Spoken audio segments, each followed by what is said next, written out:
I sat in that family courtroom with my heart trying to escape through my ribs. The wooden bench felt cold beneath me, and the air smelled like old paper and broken promises. Mark's lawyer stood up, confident and sharp in her navy suit. She pressed play on a small recorder, and my own voice filled the room. But it wasn't really my voice. It was, but the words were cut up, twisted, rearranged like puzzle pieces forced into the wrong spots. "I can't do this anymore," my voice said, followed by crying sounds. Then another clip. "He's better off without me." I never said that. Not like that. The judge frowned and scribbled something down. I wanted to scream that it was fake, that those recordings were from different conversations, different contexts, different years even. But my lawyer had warned me to stay quiet until it was our turn. Caleb, my 12-year-old son, sat 2 rows behind me. I turned slightly and caught his eye. He looked away fast, like I was something he didn't want to see anymore. That hurt more than anything Mark had ever done to me. Mark sat across the aisle, and when I glanced over, he was smirking. Actually smirking. The judge's voice cut through the tension like a knife. "Based on the evidence presented and the concerns raised about the mother's emotional stability, I'm awarding temporary custody to the father, Mark Hennigan." The words hit me like a truck. Temporary custody. My hands went numb. My lawyer touched my arm gently, but I couldn't feel it. Everything around me blurred. People were standing, gathering papers, whispering. Mark's lawyer shook his hand like they'd just won a championship. And maybe they had. The gavel came down with a sharp crack, and that sound echoed in my chest. I stood up slowly, legs shaking, and walked toward the back of the courtroom. Caleb was already gone. Mark must have rushed him out while I was frozen in shock. Outside in the hallway, I saw them near the elevator. Mark knelt down, one hand on Caleb's shoulder, and said loud enough for me to hear, "You'll see, son. I'll give you a better life than your mother ever could." Caleb didn't look back at me. He just nodded and let Mark lead him away. I stood there watching the elevator doors close, swallowing them both. I drove home in silence. No radio. No crying. Just the hum of the engine and the weight of everything pressing down on me. When I opened the front door, the house felt wrong. Too quiet. Too empty. Our dog, Biscuit, a scruffy terrier mix, whimpered at the door like she knew something terrible had happened. I walked down the hallway to Caleb's room and pushed the door open. Half his things were gone. His favorite sneakers, his gaming headset, the poster of his favorite basketball player. All gone. There was a crumpled piece of notebook paper on his desk. I picked it up with shaking hands and smoothed it out. The handwriting was Caleb's, messy and slanted. "Dad says I'll have my own car by next year. Sorry, Mom." I read it 3 times. Then I sat on the edge of his bed and let the tears come. Biscuit jumped up beside me and rested her head on my lap. My phone buzzed. A text from my lawyer, Sandra. "We may have grounds for appeal if we find proof." Proof. I needed proof that Mark was lying. 2 days later, there was a knock on my door. I wasn't expecting anyone. When I opened it, Evelyn stood there. Mark's mother. She wore a cream-colored blouse, pearls around her neck, and an expression that could freeze fire. "Evelyn," I said flatly. She didn't wait for an invitation. She stepped inside like she owned the place, glanced around with obvious disapproval, and turned to face me. "You brought this on yourself, Elaine," she said coldly. "Men need strong women, not fragile ones. Mark tried to make it work, but you just fell apart."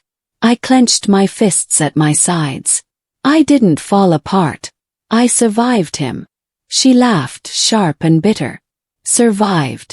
You lost your son. That's not survival, dear. That's failure."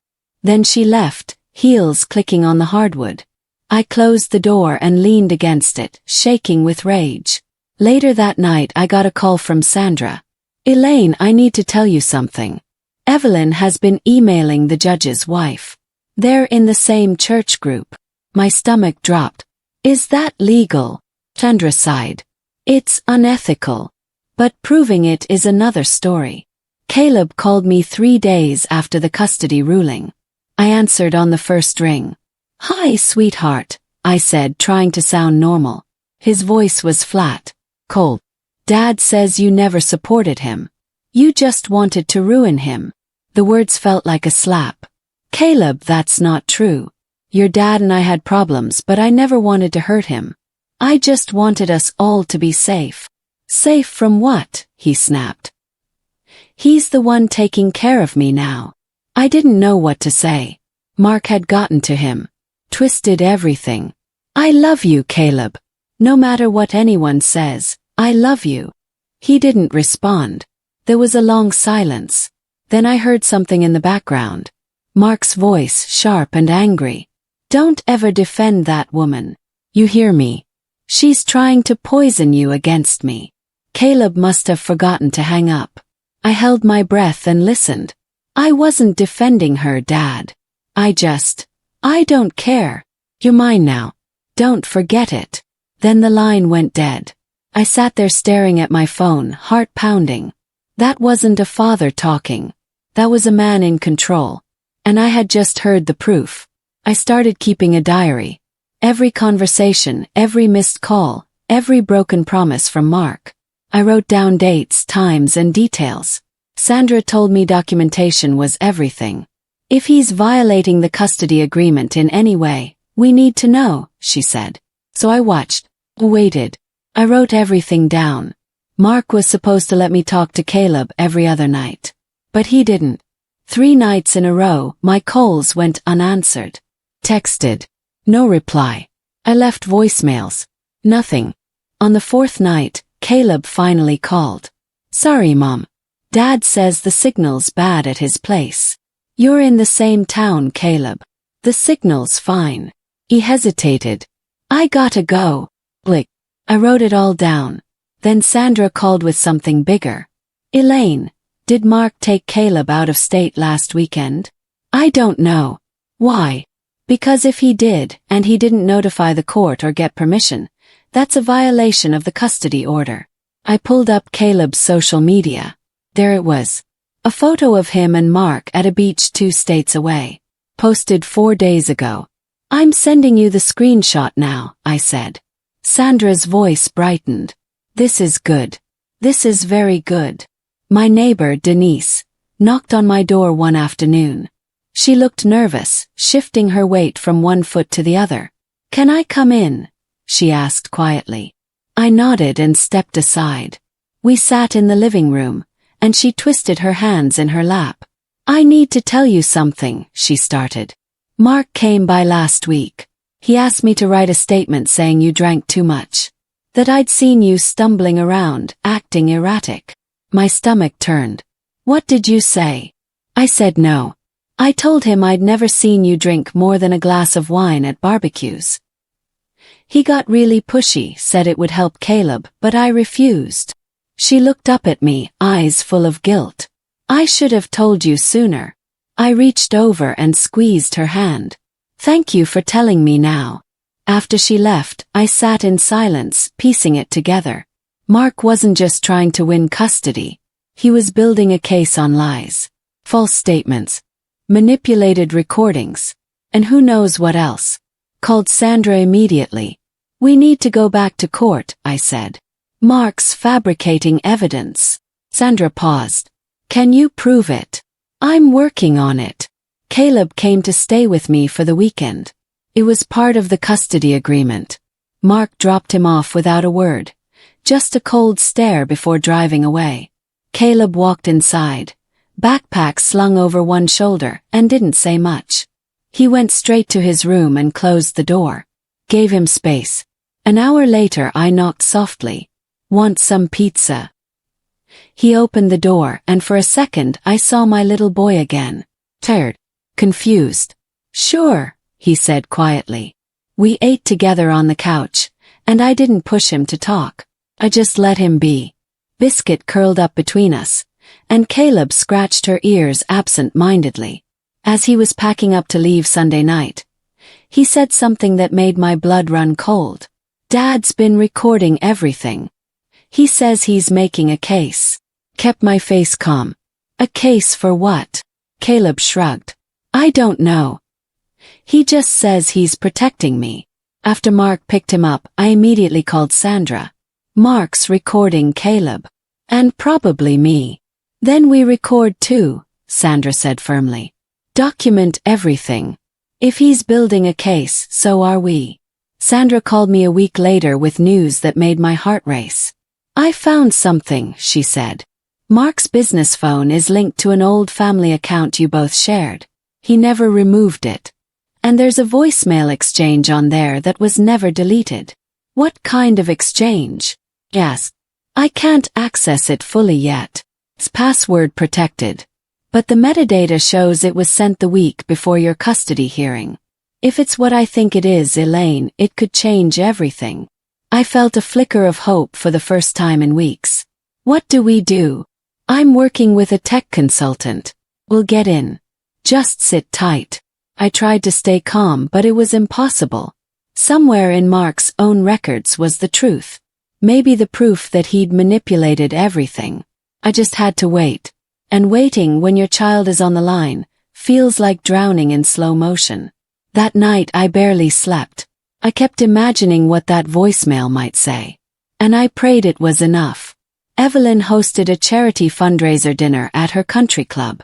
She'd sent an invitation to half the town, bragging about Caleb's new private school and Mark's sacrifices. I wasn't invited.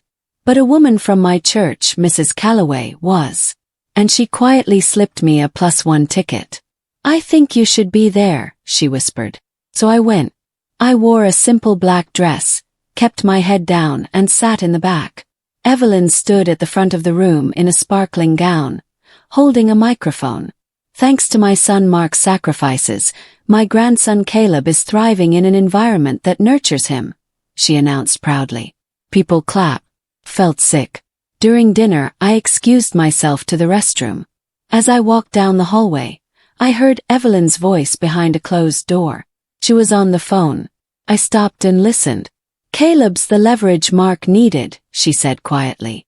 Once the custody's permanent, Elaine's out of the picture for good. And we can finally move forward. My hand shook. I pulled out my phone and hit record, capturing the last few seconds of her conversation. When I returned to the table, Mrs. Calloway looked at me knowingly. You okay, dear? I am now, I whispered. Caleb was starting to notice things.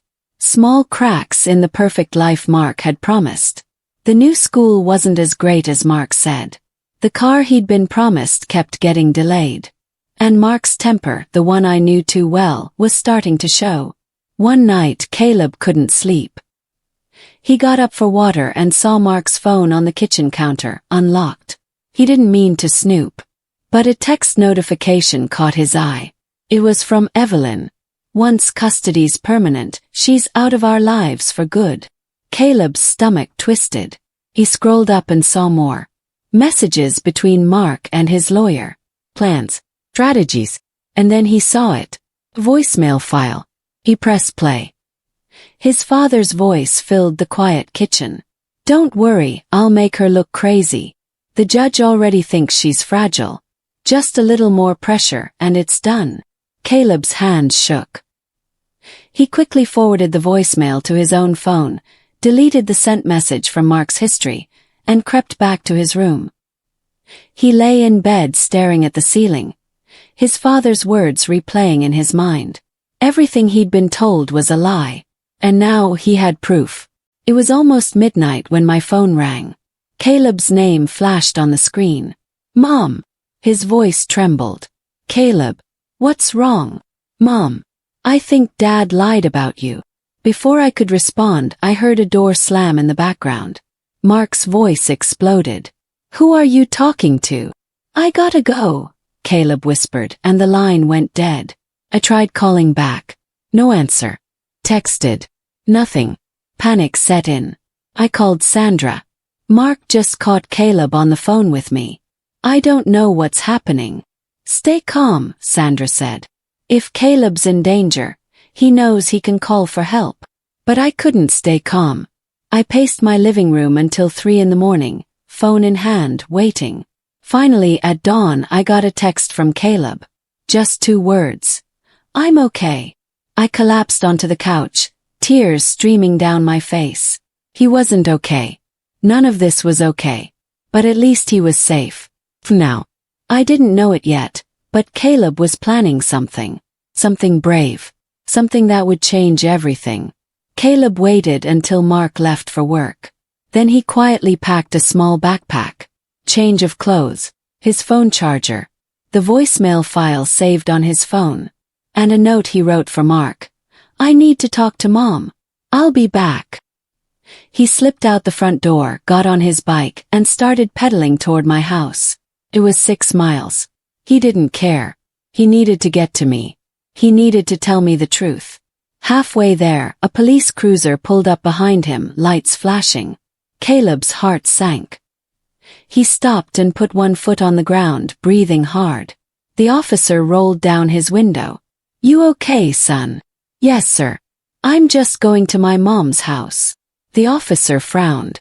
Does your dad know you're out here? Caleb hesitated. Not exactly. The officer sighed. Get in. I'll give you a ride. Caleb climbed into the back of the cruiser, bike loaded in the trunk. As they drove, the officer glanced at him in the rearview mirror. You running away? Caleb shook his head. No, sir. I'm running toward something. The police cruiser pulled up in front of my house just as the sun was rising. I opened the door, confused, and saw Caleb stepping out of the back seat. Caleb! I rushed toward him, but the officer held up a hand. Ma'am, we got a call from a Mark Hennigan reporting his son as a runaway. My heart dropped. He's not a runaway. I have visitation rights. He's allowed to be here. The officer looked skeptical. I ran inside, grabbed the custody agreement, and showed him the visitation schedule. See, he's allowed here on weekends. Today's Saturday. The officer nodded slowly. Then his radio crackled. Dispatch, father is en route to the residence. Mark was coming. I felt my chest tighten. The officer looked at me, then at Caleb. Ma'am, has your ex-husband been threatening you or your son? I pulled out my phone and showed him the texts. The angry messages from just hours ago. You're keeping him from me. Bring him back or I'll make sure you regret it. The officer's expression hardened. Ma'am, I think you should talk to the judge directly. Then he radioed dispatch. Hold the father at the end of the street. I need to file a report first. Sandra moved fast. Within 48 hours, we had an emergency hearing scheduled. She filed a petition citing emotional coercion, evidence tampering, and parental manipulation. Mark's lawyer tried to block it, calling it a desperate attempt to undermine the court's decision. But the judge agreed to hear us. The day of the hearing, I sat in the same courtroom where I'd lost custody weeks before. But this time I wasn't afraid. I had Caleb beside me. And I had the truth. Mark walked in, confident as ever, his lawyer beside him. He glanced at me, then at Caleb and smirked. You've got nothing, his lawyer muttered to Sandra as they passed. Sandra smiled faintly. We'll see. The judge entered and we all stood. He sat down, adjusted his glasses and looked at both sides. This is a review hearing based on new evidence. Ms. Hennigan, your petition claims that the father engaged in manipulation and false testimony. Do you have proof? Sandra stood. Yes, Your Honor. And with your permission, Caleb Hennigan would like to present it himself. The judge raised an eyebrow and looked at Caleb. Young man, do you have something you'd like to share with the court? Caleb stood up slowly, pulled out his phone and nodded. Yes, sir. From my dad's own phone. Caleb had spent the last 2 weeks torn in half. He loved his dad. But he couldn't ignore what he'd heard. Every night, he replayed that voicemail in his head. His father's voice, cold and calculated. Don't worry, I'll make her look crazy. The judge already thinks she's fragile. It haunted him. He didn't want to hurt his dad. But he couldn't let his mom keep suffering for lies. So he made a choice. The hardest choice a 12-year-old should ever have to make. He decided to tell the truth. The days before the hearing were heavy. Mark tried to act normal, taking Caleb out for burgers, buying him new shoes, asking about school. But Caleb saw through it now. The smiles were fake. The promises were empty. And the better life his dad kept talking about was just bait. One night, Caleb lay in bed staring at the ceiling and whispered to himself, "Mom deserves the truth." And that thought, that single thought, gave him the courage to stand up in court. He wasn't doing this to pick sides. He was doing this to stop the lying. Because the truth, he realized, was the only thing that could set them all free. The courtroom was packed. People whispered as Caleb stood. Mark leaned forward, eyes locked on his son, jaw tight. The judge gestured for Caleb to approach the bench. "Son, you don't have to do this if you're not comfortable." Caleb swallowed hard. "I want to, sir." Sandra handed the bailiff Caleb's phone. The screen was already open to the voicemail file. The bailiff connected it to the courtroom's sound system. Everyone waited. The room was so quiet I could hear my own heartbeat. Then the voicemail played. Mark's voice filled the courtroom, clear and unmistakable. "Don't worry, I'll make her look crazy. The judge already thinks she's fragile. Just a little more pressure and it's done." There was a pause. Then laughter. Then Mark's voice again. "Once the court believes she's unstable, she'll be gone for good. And Caleb stays with me. Easy." The silence afterward was deafening. I watched the judge's face. His expression shifted from neutral to disturbed. Mark's lawyer dropped his pen. It clattered on the table. Mark himself sat frozen, face drained of color. Caleb stood there, hands shaking, but he didn't look away. "That's my dad," he said quietly. "Talking about my mom." Mark shot to his feet. "Your Honor, that's taken completely out of context." The judge held up a hand. "Sit down, Mr. Hennigan." Mark hesitated, then slowly sat. His lawyer leaned over, whispering frantically, but Mark just stared straight ahead, jaw clenched. The judge replayed the voicemail. Every word, every laugh, every calculated lie. Then he looked at Mark. "Mr. Hennigan, is that your voice?" Mark opened his mouth, closed it, then muttered, "It sounds like me, but is it your voice?" The judge repeated, firmer this time. "Yes." The judge leaned back. "And were you discussing a strategy to manipulate this court's perception of your ex-wife in order to gain custody of your son?" Mark's lawyer jumped in. "Your Honor, my client. I asked him," the judge interrupted. Mark looked at his lawyer, then at Caleb, then at me. For a split second, I saw something in his eyes.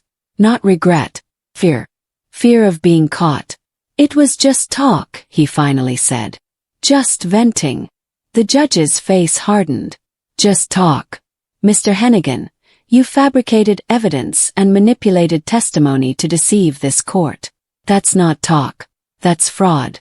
Evelyn, sitting in the back row, gasped loudly and clutched her chest. "This is outrageous," she shouted. The judge's gaze snapped to her. "Ma'am, one more outburst and you'll be removed from this courtroom." She sat down, face red, lips pressed into a thin line. But no one was buying her act anymore. Sandra stood.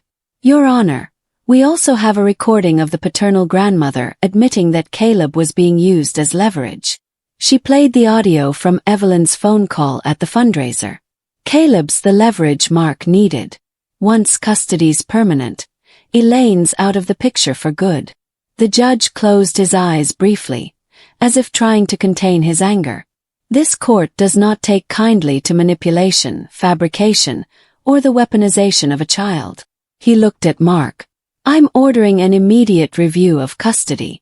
Furthermore, I'm referring this matter to the State Bar for an ethics inquiry into your conduct and your attorneys." Mark's lawyer stood, face pale. "Your Honor, I had no knowledge." "Save it," the judge said coldly. "You'll have your chance to explain during the inquiry." The courtroom buzzed with whispers. I looked at Caleb. He was staring at the floor, shoulders slumped. I reached over and squeezed his hand. He squeezed back. After the hearing, Mark caught me in the hallway. He stepped in front of me, eyes blazing. "You'll regret this, Elaine." Caleb will hate you when he realizes what you've done. I didn't flinch. I looked him straight in the eye and said, "He already knows what you've done." Mark's face twisted. "You turned him against me." Before I could respond, Caleb stepped out from behind me. He'd been standing there the whole time. "She didn't turn me against you, Dad," Caleb said, voice steady. "You did." Mark stared at his son, mouth open, searching for words that wouldn't come. Caleb continued, "I heard what you said. I know you lied. And I'm not a piece of leverage. I'm your son." Mark's face crumpled. Not with sadness, with rage. "You have no idea what you've just done," he hissed. Then he turned and walked away, footsteps echoing down the courthouse hall. Caleb watched him go, then looked up at me. Did I do the right thing? I knelt down and pulled him into a hug. "You did the bravest thing, sweetheart. And I'm so proud of you." 2 weeks later, the local news broke a story. Evelyn's charity organization was under investigation for embezzling funds. Donations meant for underprivileged kids had been funneled into personal accounts.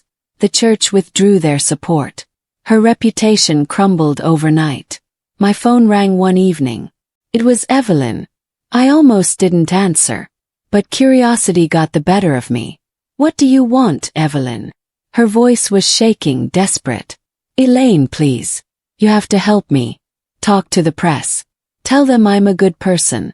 Tell them this is all a misunderstanding." I was silent for a long moment. Then I said, "You called my son leverage. You helped your son destroy me in court. And now you want my help." "Please," she whispered. Hung up. I felt no satisfaction. No revenge. Just relief. Relief that people like her were finally being held accountable. And relief that Caleb would never have to grow up thinking that kind of behavior was normal. Sandra called me that same night. "The judge is issuing his final ruling tomorrow." My heart raced. "What do you think he'll say?" Sandra paused. "I think you're getting your son back, Elaine." The next day, we returned to court for the final ruling. Caleb sat beside me, calmer now. The judge entered, and the room fell silent. He didn't waste time. After reviewing all the evidence, including the voicemail recordings, witness testimony, and the conduct of both parties, I am making the following ruling. I held my breath. Full legal and physical custody is restored to Elaine Hennigan, effective immediately. My chest loosened. Could finally breathe. Mark Hennigan's visitation rights are suspended until he completes court-ordered counseling and pays restitution for court fees and legal misconduct. The judge looked directly at Caleb. "Young man, you showed tremendous courage. What you did wasn't easy. But you helped this court see the truth. And because of that, justice was served." Caleb nodded, eyes wet but steady. "Thank you, sir." The gavel came down. It was over. Outside the courtroom, Mark stood with his lawyer, silent and defeated. He didn't look at us. He just walked away. And this time I didn't feel anger. Felt free. Caleb slipped his hand into mine. "Can we go home now, Mom?" Smiled. "Yeah, baby. Let's go home." Months passed. Life wasn't perfect, but it was ours again. Caleb went back to his old school. He started sleeping through the night. He laughed more. He even started talking about maybe getting another dog to keep Biscuit company. We spent weekends hiking, watching movies, baking terrible cookies that we ate anyway. Slowly, the weight of everything we'd been through started to lift. One Saturday, Caleb asked if he could volunteer at a local youth center. They had a program for kids whose parents were going through divorce. "I think I could help them," he said. "Because I've been through it." I hugged him tight. "I think you'd be amazing at that." He started volunteering every other weekend. He listened to kids who felt unheard. He told them it was okay to feel confused, scared, or angry. And he reminded them that their voice mattered. One night, as we sat on the couch eating popcorn, Caleb said, "Mom, I got something today." He pulled out his phone and showed me a voicemail notification. It was from Mark. My stomach tightened. "Do you want to listen to it?" Caleb nodded. "Press play." Mark's voice came through, softer than I'd ever heard it. Caleb, it's Dad. I know I messed up. I know I hurt you and your mom. I've been in counseling and I'm starting to understand how wrong I was. There was a long pause. I don't expect you to forgive me, but I wanted you to know. Sorry. Really sorry. And if you ever want to talk, I'm here. The voicemail ended. Caleb stared at the phone. What do you think, Mom? Thought carefully. I think people can change. But it takes time. And you don't owe him anything just because he apologized. Caleb nodded slowly. I don't think I'm ready to talk to him yet. That's okay, I said. You get to decide when and if you're ready. He deleted the voicemail without another word. And I realized something important. Caleb didn't need Mark's apology to heal. He'd already started healing the moment he chose to tell the truth. That was his power. And no one could take that away from him. We sat together in comfortable silence, biscuit curled up between us, and I felt something I hadn't felt in a long time. A year later, I stood outside the courthouse again. But this time, it wasn't for a custody battle. It was for Caleb. He was being recognized by the county for his volunteer work with children of divorce. The judge who had presided over our case was there. He shook Caleb's hand and said, You've turned your pain into purpose, young man. That's rare. Caleb smiled, a little embarrassed but proud. Afterward, we walked out into the sunlight. The courthouse steps, once a place of fear and heartbreak, now felt different, lighter. Caleb looked up at me. You think Dad ever thinks about what he did? I considered it. Maybe. But that's his journey, not ours. Caleb nodded. I'm glad we're okay now. Me too, sweetheart. We walked to the car together, hand in hand. The past would always be part of our story. But it didn't define us anymore. We had fought for the truth. We had stood up when it mattered. And we had won. Not because we destroyed Mark, but because we refused to let his lies destroy us. As we drove home, I glanced at Caleb in the rearview mirror. He was looking out the window, headphones in, humming softly. And I realized something. He wasn't just my son. He was my hero. And this finally was our better life.